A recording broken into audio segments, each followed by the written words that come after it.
What's going on, everybody? Elliot here from MovieFiles with a brand new out-of-theater movie review, pre-seeing the film, little introduction here to one of my most anticipated films of the year, and that is Ari Aster's Eddington. I would say right now, before I walk into the theater, I'm a bit nervous. I've heard some things about the film. Now, before we get into those thoughts, I will say, if you all do not know this about me, I'm a big Ari Aster fan. 2018's Hereditary is one of my favorite films of all time, one of my favorite horror films of all time. That film still haunts me at night. Midsummer was a good follow-up. I'm one of the few that enjoyed Beau is Afraid, which I did a full breakdown on the channel. All of those films, by the way, you can check it out to hear more of my thoughts. But going to this one, I know that it had like a mixed reaction when it played at the festival earlier this year, and I know some people that saw it a couple weeks ago, and even one of our reps out here talked about it about a month ago. He saw it, and it was like, this is going to be a divisive, controversial film that will make people either hate Ari Aster more or love him more. So we're going to find out here in a little bit. Like I said, I'm nervous. I love the cast. You know, you have Oscar-winning winner Emma Stone, Oscar winner Joaquin Phoenix, Oscar-nominated Austin Butler, and everyone's favorite person right now, Pedro Pascal, who I'm sure is going to get an Oscar one of these days. So the cast is immaculate.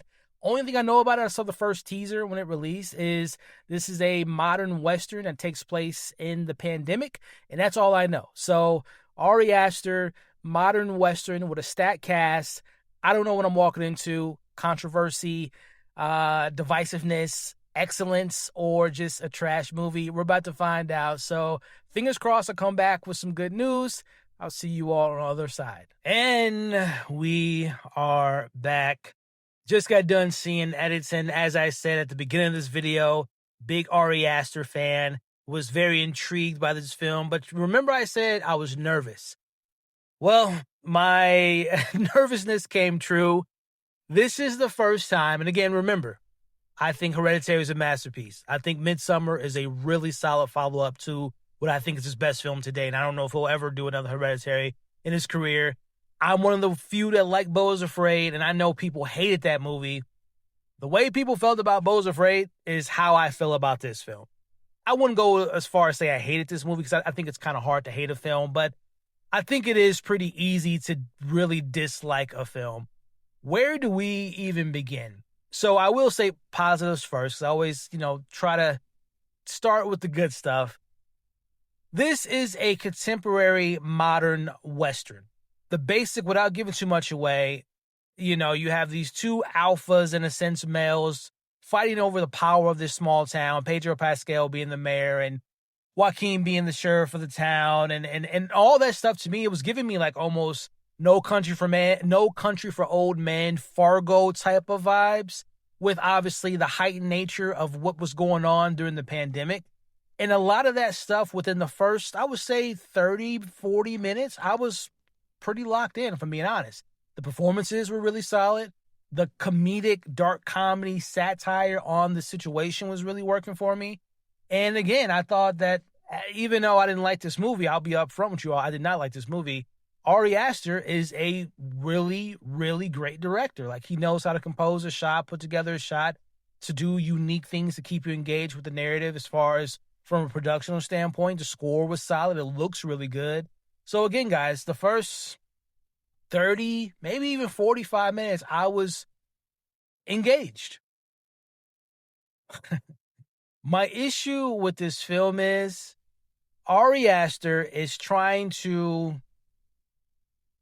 pile together this really, at first, interesting story, but then something happens and we just go completely off the rails.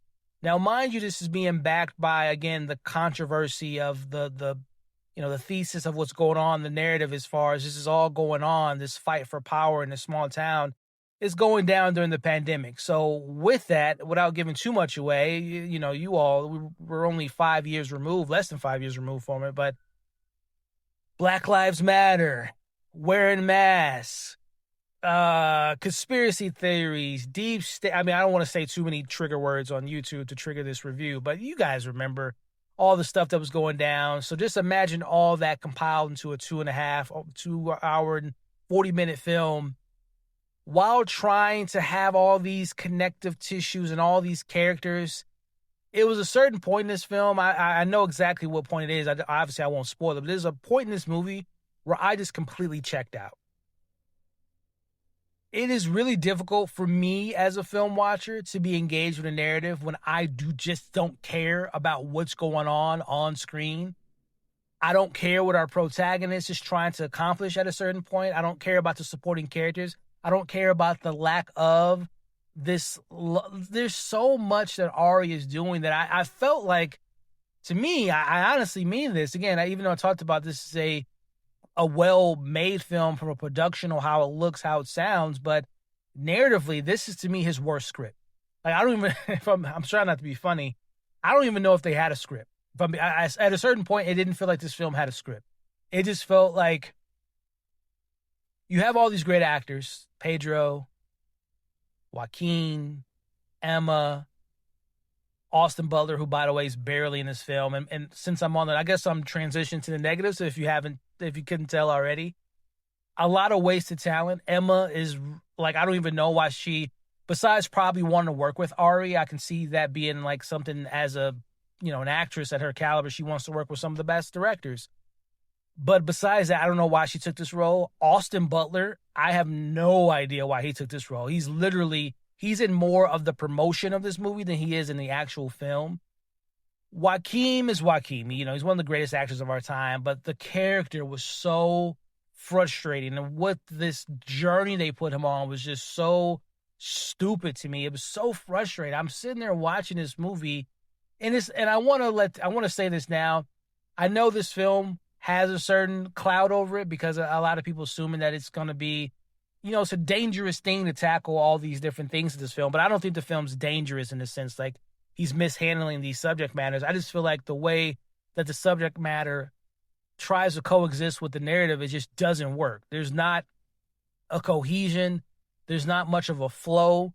The film takes these really ridiculous, bold swings that just did not work for me at all. And again, there's a point in this film where when I disengaged with what was going on.